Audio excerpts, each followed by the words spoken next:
Pēdējos pāris gadus mēs vairs pat necenšamies salīdzināt mūsu ekonomiku ar Vāciju vai Skandināviju.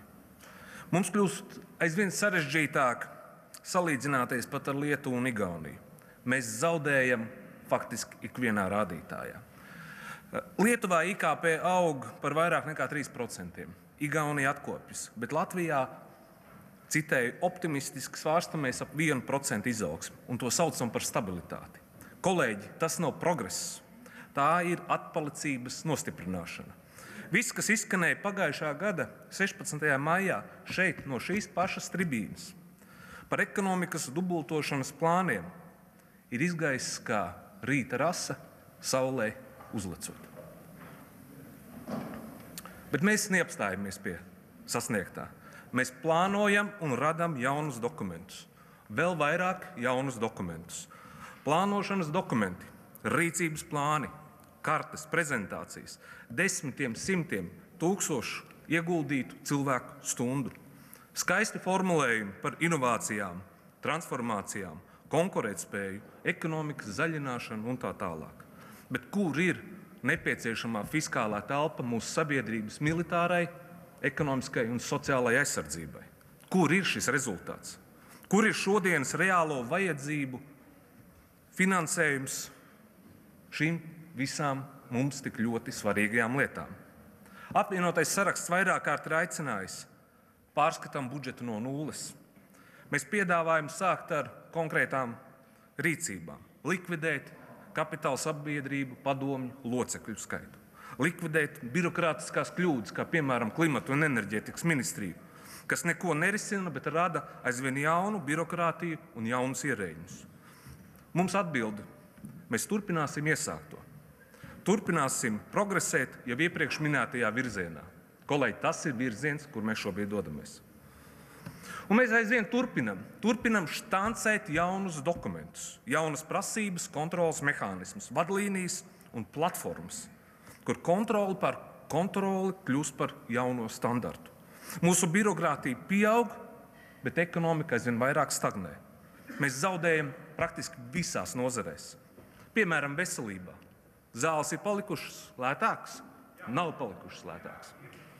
Rindas ir mazinājušās. Veselības aprūpes pakalpojumi ir kļuvuši būtiski pieejamāki, lai gan nodokļu maksātāja ieguldītā nauda ir ieguldīta tādā apjomā, kā nekad tas nav bijis. Proporcionāli pret budžetu un pat summāri, kā nekad. Mēs zaudējam visur. Mēs zaudējam arī mūsu cilvēkus, kurus citas valsts ārstē tādām slimībām. Mēs zaudējam arī resursus, nespējot uzbūvēt slimnīcas, tā skaitā Eiropas Savienības līdzekļus. Par medicīnas eksportu pat negribās runāt. Izglītībā. Studentu vietā mēs izglītojam Volt un Bolt kurjerus. Tā vietā, lai finansētu mācību materiālus, jaunu pedagogu piesaisti un zinātnes eksporta potenciālu, mēs tērējam laiku tālmācības likvidēšanai, veidojam jaunas darba grupas. Mēs tērējam naudu pedagogu monitoringa sistēmām. Mums vajadzētu sākt strādāt pie tā, lai mūsu diplomas atzītu aizvien vairāk valstis, lai šeit gribētu braukt arī par maksu mācīties un studēt aizvien vairāk reāli studenti. Aizsardzībā mēs solam visiem visu. Mēs nevaram skaidri nodefinēt mūsu vietējās prioritātes. Tāpat laikā mēs labi apzināmies, ka mums trūkst instruktoru. Nav skaidrības par patvērtnēm. Nav nozares industrializācijas skaidras politikas, kas atbilst reālai situācijai, reālām vajadzībām. Mēs neesam izdarījuši secinājumus arī no Ukrainas pieredzes, lai pilnīgi droši varētu sūtīt vēstījumu savai sabiedrībai, ka mēs aizsargājam savu valsti un savus cilvēkus. Zemkopībā relatīvi mazāk problēma, piekrītu, bet mēs daudz neizmantojam šo potenciālu un iespējas, kā piemēram pārtikas eksporta industrijas attīstību. Šodien ekonomikas ministrs nedaudz pieskārās šai tēmai, bet ja tā būtu valdības kopīgā prioritāte, mēs redzētu, ko nozīmē ekonomikas un eksporta spējas attīstība pārtikas industrijā. Sportā mēs redzam arī vairākas labas lietas. Hokejs, Eirobaskets, rallijs, tas attīsta ekonomiku. Vismaz kaut kur kaut kādas ir tendences. Bet tāpat laikā kultūrā mēs redzam šo tukšo, neizmantoto telpu. Ir milzīgs potenciāls arī kultūrā. Kultūras nozares Pārstāvjiem bija jāved uz Latviju šeit lielie kultūras starptautiskie notikumi, festivāli, lai attīstītos ekonomika. Satiksmē. Šeit kolēģi runāja arī par satiksmi. Prāmi kursē no Liepājas un no Ventspils. Bet kas ar Rīgu? Kas notiek ar Rīgu? 2024. gadā Klaipēdas osta pārkrauj tādu pašu apjomu, kā visas Latvijas trīs lielās ostas kopā ņemtas. 10 gadu atpakaļ mūsu šis apjoms bija 2 tik lielāks kā Lietuvai. Viņi ir saglabājuši savus apjomus. Mēs esam uz pusi nokrituši. Ja neskaita Liepājas pieaugumu, Rīgas un Ventspils gadījumā ir būtisks kritums. Lietuva ir tuvāk Ukrainas un Krievijas frontes līnijai nekā mēs. Viņi ir spējuši transformēties. Mēs tikai runājam, plānojam un kontrolējam. Cits starp arī šie lielie kritumi sakrīt ar valsts intervenciju ostu pārvaldībā.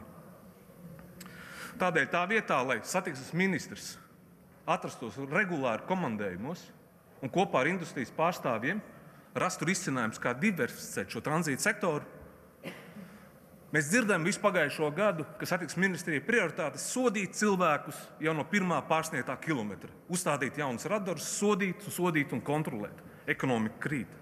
Diemžēl tādas lietas notiek aizvien vairāk. Par Rail Balticu par šā gadījumā nerunāsim. Mēs visi atbalstījām Rail Baltica izmeklēšanas komisijas gala ziņojuma secinājumus. Visi sapratām, ka ir jārīkojas. Komisija noslēdza savu darbu, prožektors izslēdza.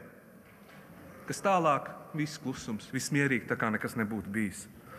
Un nobeigumā, kolēģi, es ļoti labi atceros šo 4. maija rīta ekonomisko dievkalpojumu Rīgas domā par godu neatkarības pasludināšanas 35. gaddienai. Un es vēlos vienu mazu citātiņu, ko minēja arhibīskaps metropolīts Zbigņevs Stankēvičs. Ja pienāks tā stunda, visi tie, kuri nejūtas mīlēti, viņi būs pirmie, kas nebūs lojāli Latvijas valstī. Un tie vārdi, kolēģi, ir baisi. Mēs to ļoti labi apzināmies.